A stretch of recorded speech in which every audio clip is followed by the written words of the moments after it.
Intelligence in the Future. This is AI Expo Africa, and we're here with the incredible Zach George from Startupbootcamp. Zach, one of the themes that keeps coming through is how do small companies use AI and then work with large corporates? Is that something you could speak to for us? Sure. So we run a large accelerator in Africa for innovative tech founders that are looking at using things like artificial intelligence and machine learning to provide solutions that are sustainable and are changing the way people use healthcare, agriculture, education to do better things. So not looking at nice to have solutions, but using technologies like AI to do good. One of the things that I'm very passionate about is figuring out how that can be done in partnership with large corporations, so banks, insurance companies, retailers, telcos, etc.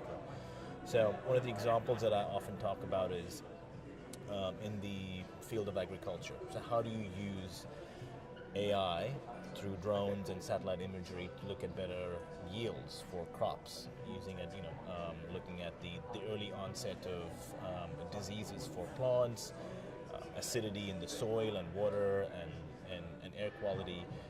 So a solution like that could have a big impact on a farmer's productivity.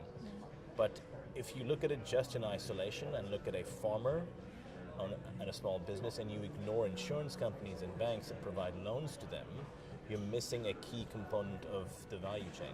So understanding how small businesses, in this particular example, small farmers, can get better loans from banks because of an AI solution that predicts the quality of a crop yield, literally completes the whole circle. The same thing applies in healthcare. If you use AI and technologies to detect the early onset of things like diabetes or malaria or preventable diseases, that now reduces the cost of insurance companies providing, that have to pay huge amounts of claims when people get sick. So the key thing here is use